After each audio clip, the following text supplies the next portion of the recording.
Bismillahirrahmanirrahim. Assalamualaikum warahmatullahi wabarakatuh. Perkenalkan, nama saya Putri Purnamasari dengan NIM 2281131412 kelas A29. Di sini saya akan membuat video untuk memenuhi salah satu tugas mata kuliah fikih. Menganalisis status halal daging yang berasal dari laboratorium atau culture meat.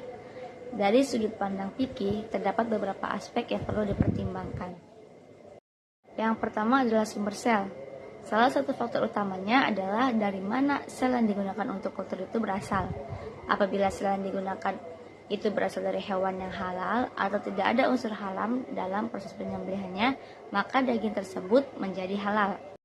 Akan tetapi sebaliknya, apabila sel tersebut diambil dari hewan yang haram atau hewan yang masih hidup, maka status halal daging tersebut perlu dipertimbangkan atau dipertanyakan lagi. Yaitu proses kultur.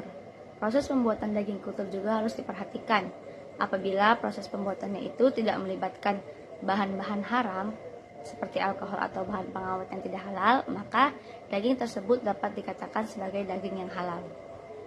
Yang ketiga yaitu dalil Al-Quran. Dalam Al-Quran, Allah berfirman dalam surat Al-Ma'idah ayat 3 yang menyatakan bahwa makanan yang halal itu adalah makanan yang berasal dari hewan yang disembelih dengan cara yang benar.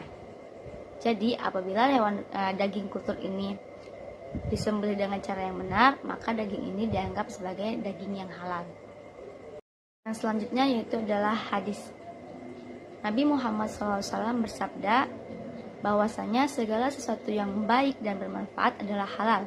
Jadi, apabila daging kultur ini dapat memberikan manfaat bagi manusia dan tidak terdapat unsur haram dalam proses pembuatannya, maka daging ini dianggap sebagai daging yang halal. Yang kelima yaitu ijma ulama. Para ulama sepakat bahwasanya produk yang dihasilkan dari proses yang halal dan tidak ada melanggar syariat Islam, maka produk tersebut dikategorikan sebagai produk yang halal. Oleh karena itu, apabila daging kultur ini memenuhi kriteria tersebut, maka daging ini dianggap sebagai daging yang halal. Yang terakhir yaitu pertimbangan etis dan kesejahteraan hewan. Selain dari aspek hukum, penting juga untuk mempertimbangkan etika dan kesejahteraan hewan dalam proses pembuatan daging kultur ini.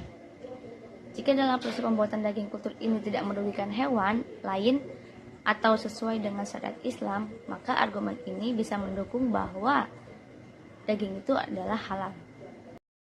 Dengan mempertimbangkan aspek-aspek yang telah disebutkan tadi, maka daging laboratorium atau culture meat dapat dikategorikan sebagai daging halal apabila telah memenuhi syarat-syarat yang telah disebutkan tadi.